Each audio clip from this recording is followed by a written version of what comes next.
और अल्हम्दुलिल्लाह फिर कहूंगा कि हमने अपने रवायती दुश्मन को भी धूल चटाई।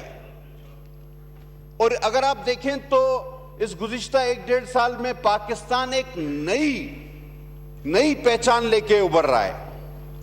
एक नया पाकिस्तान इमर्ज हो रहा है, जिसका नारा कोई और लगाता था कि नया पाकिस्तान। ये है असल में नया पाकिस्तान, जो इंडिया को भी शिकस्त दे सकता है, जो दुनिया को भी जंग से बचा सकता है। ये है नया पाकिस्तान। तो बहरहाल मैं मुबारकबाद दूंगा अपनी अस्करी क़यादत को, सियासी क़यादत को, कि सबने मिलके इस मुल्क को इस कामयाबी से हमकिनार किया। अब सर, इस बजट से पहले आप और हम देख रहे थे कि घंटों बहस हो रही थी, और शायद कुछ मौका परस्त इसमें हर बार की तरह एक दरमियान का रास्ता भी ढूंढने के चक्कर में थे कि कोई झगड़ा होगा, कोई 28वीं तरमीम, कोई 29वीं तरमीम, कोई 31वीं, कुछ तो 41वीं तरमीम तक चले गए। लेकिन अगेन मैं सल्यूट करूंगा इस ऐवान में मौजूद सियासी पार्टी के कायदीन को कि बगैर किसी तरमीम और बगैर किसी झगड़े, बगैर किसी एनएफसी को छेड़े, बगैर किसी सूबाई हुकूक को छेड़े, आज पाकिस्तान इस बजट को यहां पर पास करने जा रहा है, और बगैर किसी आईनी तरमीम। ये बात घंटों इस पर टीवी में आप देखें सर, आजकल पता नहीं 200 चैनल हैं, 200 चैनल पे 400 एंकर हैं, और 400 एंकर पे 800 तजिया निगार हैं। 800 तजिया निगारों के साथ जो फोन पे लेते हैं वो 2000 हैं। तो ये 15-20 हजार लोग जो ये बातें कर रहे थे, वो तो कोई बात ही नहीं हुई। आज तो हम जो है थोड़ा बहुत बस ये ले दे करके ये बजट पास कर रहे हैं। और पाकिस्तान पीपल्स पार्टी पे एक इल्जाम लगाया जा रहा था कि जी आप लोग सौदेबाजी करेंगे, ये करेंगे, वो करेंगे। हमारा बड़ा वाज़ेह मौक़िफ़ है कि मुल्क के मफाद में यस हम सारे सौदे करेंगे, किसी पार्टी के मफाद में नो, हम कोई सौदा नहीं करेंगे। ये रोज़े अव्वल से हमारा स्लोगन था, हमारा स्टांस था, आज भी है। और अल्हम्दुलिल्लाह मैं अपनी क़यादत जनाब आसिफ अली ज़रदारी और बिलावल भुट्टो साहब को मुबारक देता हूं कि उन्होंने इसको कामयाबी से हमकिनार किया। अब सर, ये ग्रोथ, जीडीपी, रिजर्व बढ़ गए,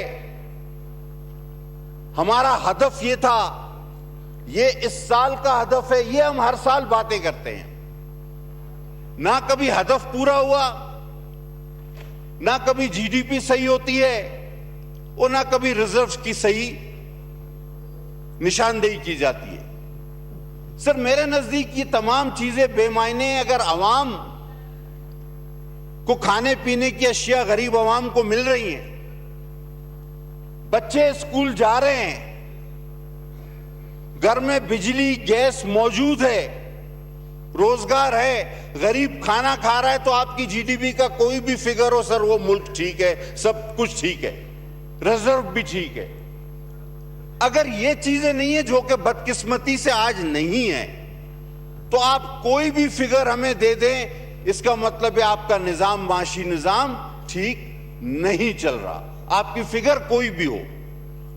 और फिर हदफ, ये बड़ा एक मजाहिया काम होता है कि आप कहते हैं कि जी हमारा हदफ जो है ये फला है, और उसके फर्ज कर लीजिए आप कहते हैं कि हमारा हदफ जो है वो 100 किलोमीटर दौड़ना है। फिर आप साल के आखिर में कहते हैं जी मैं 1 किलोमीटर दौड़ा, फिर गिर गया था, बाकी 99 बाकी है, इंशाल्लाह अगले साल भाग लूंगा। वो भाई, जब तुमसे चला ही नहीं जाता तो हदफ इतना बड़ा क्यों रखते हो? तो ये हदफ वगैरह जो है सर, ये कुछ भी नहीं। हम सारा टैक्स, वो गरीब जो बेचारा टीवी देख रहा है, हमारी बहसो तकरार सुन रहा है, वो समझ रहा है कि इस पे टैक्स लग रहा है, उस पे नहीं लग रहा है, इस पे कम हो रहा है, उस पे ज्यादा हो रहा है। उसको ये पता नहीं है कि लेवी की सूरत में, इनडायरेक्ट टैक्स की सूरत में, मोबाइल कार्ड खरीदे या माचिस खरीदे या सिगरेट खरीदे, हम इस टैक्स का सबसे बड़ा हिस्सा उस गरीब से ले लेते हैं जिस बेचारे को ना रिटर्न फाइल करना आता है, ना अपना टैक्स रिक्लेम करना आता है, जो नॉन फाइलर है। इसका सबसे बड़ा हिस्सा हम उस गरीब से ड्रा कर लेते हैं जिस बेचारे को इस निजाम का कोई पता ही नहीं। यकीनन ये सारा जुल्म है। अब सब 60% आपने तनख्वाह बढ़ाई है। वजीर खजाना साहब अभी तशरीफ ले गए, आ जाएंगे थोड़ी देर में। ये किस तरह अलहाम हुआ आपको कि 60%, 25% बढ़ाई जाती थी, 50% भी बढ़ाई गई। ये 60% क्या लकी नंबर 7 आपने लॉटरी निकाली है इसकी? महंगाई तो इससे कई गुना ज्यादा बढ़ी। तो ये 60% किस तरह निकाला गया, किस चीज का निचोड़ है? मेहरबानी फरमा के हमें यह बताया जाए। अगर आप 25-50 नहीं कर सकते तो कम से कम राउंड फिगर कोई 10, 15, 20 तक तो चले जाएं। ये 60 कहीं भी एग्जिस्ट नहीं करता। और आपने तनख्वाहदार की तनख्वाह 39,000 से 41,000 कर दी। तो सर साथ में इन सबको एक एक अलमारी, एक तिजोरी भी तो दे, इतना पैसा ही रखेंगे का? ये जो खजाना जमा करेंगे इस दौर में, तो इन सारे मुलाजमीन को, सरकारी मुलाजमीन को कुछ न कुछ जमा करने के लिए तिजोरियां भी जरूर फराम की जाएं। अब एक वजीर साहब हमारे प्रोफेसर टाइप पे अभी मौजूद थे। वो कहते हैं कि आप इंतशार मत फैलाएं, आवाम को समझाएं कि महंगाई क्यों हो रही है। अब ये वही बात है कि बकरे को समझाओ कि तुम्हें ज़बा क्यों किया जा रहा है। अब आप उसको बोलो कि सुन्नत इब्राहिमी है, तो क्या बकरा खुद ही लेट जाएगा? या आप बोलो ईद का दिन है या मुझे गोश्त चाहिए? भाई उसको तो अपने जान की पड़ी। अब गरीब को कहते हैं आप समझाओ कि महंगाई क्यों हो रही है। मुझे सर ये बात बिल्कुल समझ नहीं आती। अगर किसी और को समझ आती है तो मैं तालिब इल्म रहूंगा उनका। आपने सर ये आईपीपीस की बिजली तो आप खरीद नहीं पा रहे, आपके पास सरप्लस है, आप उसके पैसे दे रहे हैं, मुल्क खसारे में जा रहा है। मुझे समझ नहीं आती आपने इतने पैसे ये सारे डैम्स पर क्यों रखे।